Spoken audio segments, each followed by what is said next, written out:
Okay, so this is the Ukrainian model.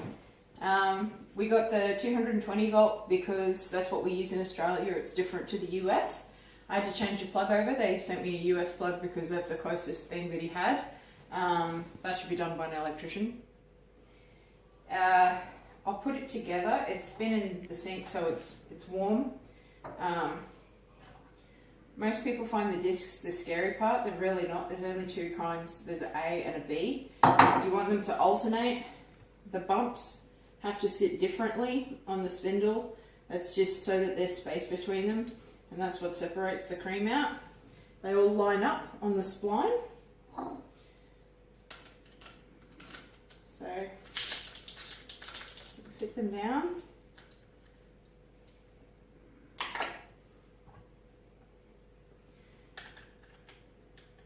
Screw that on.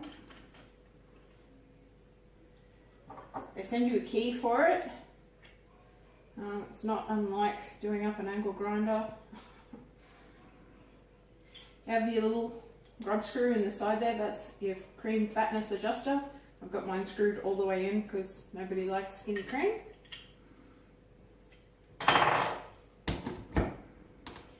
Goes on like so. Big hole on the bottom. It's got a notch in it which sits on the plastic.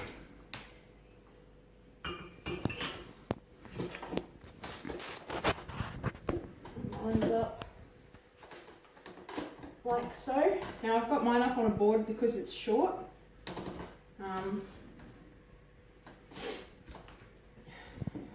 then the next one, there's no notch. You can pretty much point it in whichever direction you like. So the bottom one is the milk, and then the top one is the cream. Something else that's worth noting is at the back of this, I'll show you, there is an overflow hole for in case of mess. So when the drum gets full, if there's too much going through it or something like that, or if it comes apart, milk will come out of this. So be prepared. Have cloths ready, just in case. So it shouldn't happen, but just in case. There's overflow holes everywhere. There's one in here as well. So this is your next part.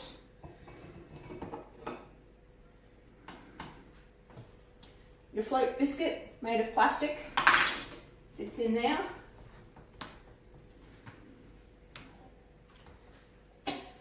This is your hopper.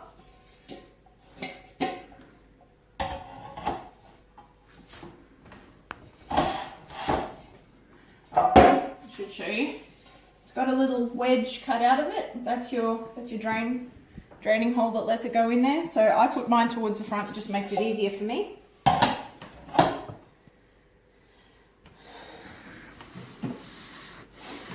You'll work out your own system for draining the milk and the cream off.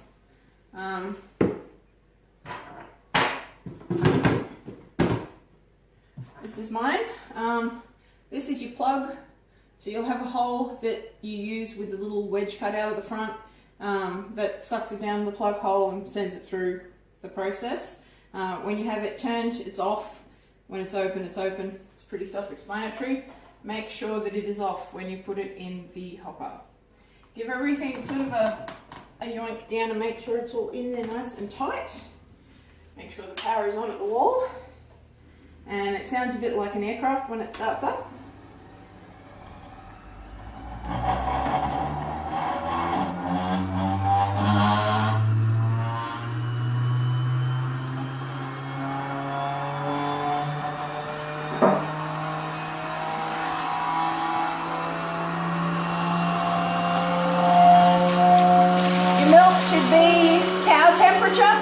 So that's like 100 degrees Fahrenheit or 38 degrees for us Australians.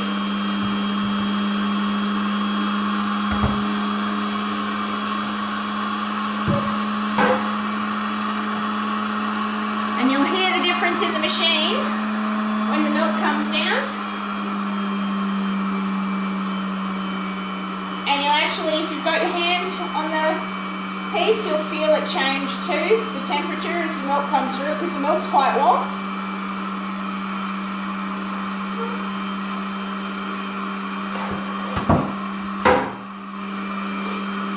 Now if you've got your screw cranked all the way like I do, the skim milk that comes through is very white and very frothy. It's like white fluffy water. And the cream that comes out the other side is yellow because I have Guernseys and very thick.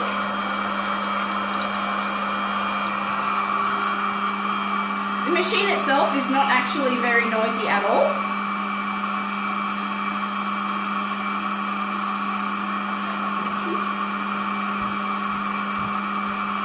So what I do here is I try and empty this pretty regularly. I try and be careful about it and not make a mess. That goes back into the bucket and I'll either make cheese with that or feed it to a pig. The cream I don't worry about. I just let it do its thing because it's got a nice big bucket. If the amount of skim milk coming out through this side is too much and you get sort of splashing and gushing and whatnot, you just decrease the amount coming through the drain plug up here.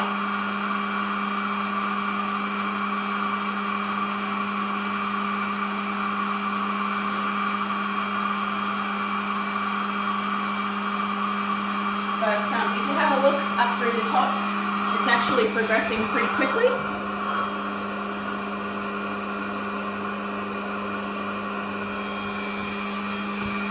Considering it's going through those teeny tiny holes, it sort of moves really fast. And even though the cream that's coming out of here looks fairly liquid, it'll set very, very stiff and make butter very, very quickly. Like there'll be almost no buttermilk because it's pretty much butterfat.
So this part's fairly boring.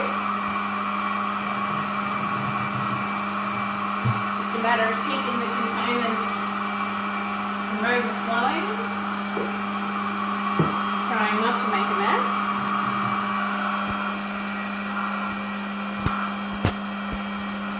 But given the Guernsey milk is usually quite yellow, if I grab some of this, you can see the colour is really quite white. It's you know, it's like what you buy in the store.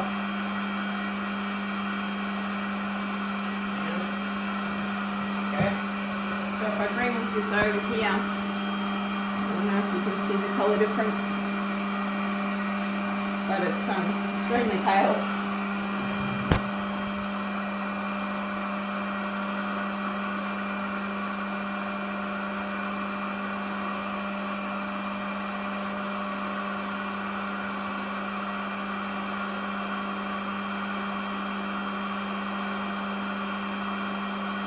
If you want thinner cream, then obviously you're going to get more of it per litre.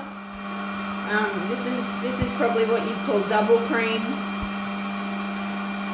and it'll set solid. in the fridge. You'll be able to turn the container upside down. You know, if you were to make yogurt or something like that with it, it sets, you know, like there's no need for gelatin or anything like that. It's very, very solid.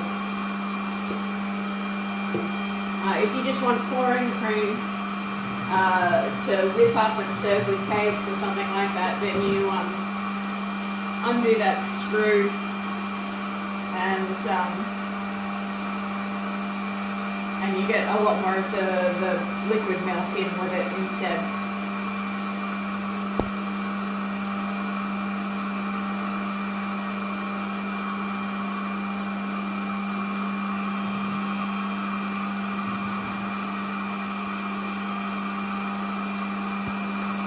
And we're nearly done.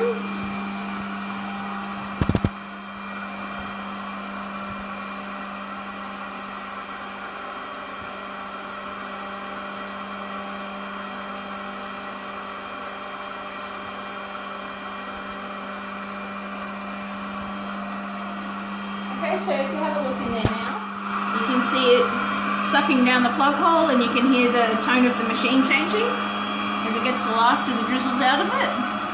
I'll actually take the plug hole out.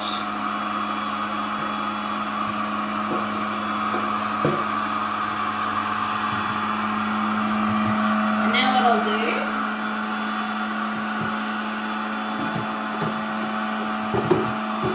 is I'll actually run some water through it just to clean it off a bit.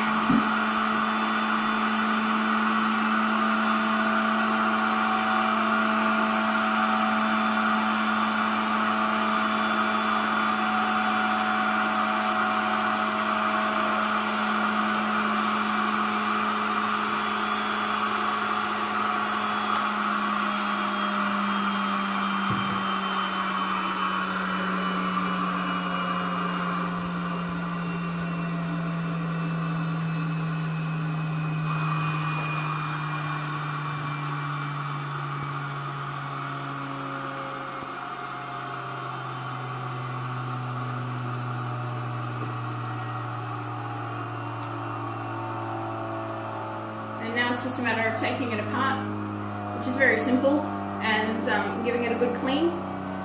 If you're careful with the discs as you clean them, if you do them one at a time and put them in a pile, then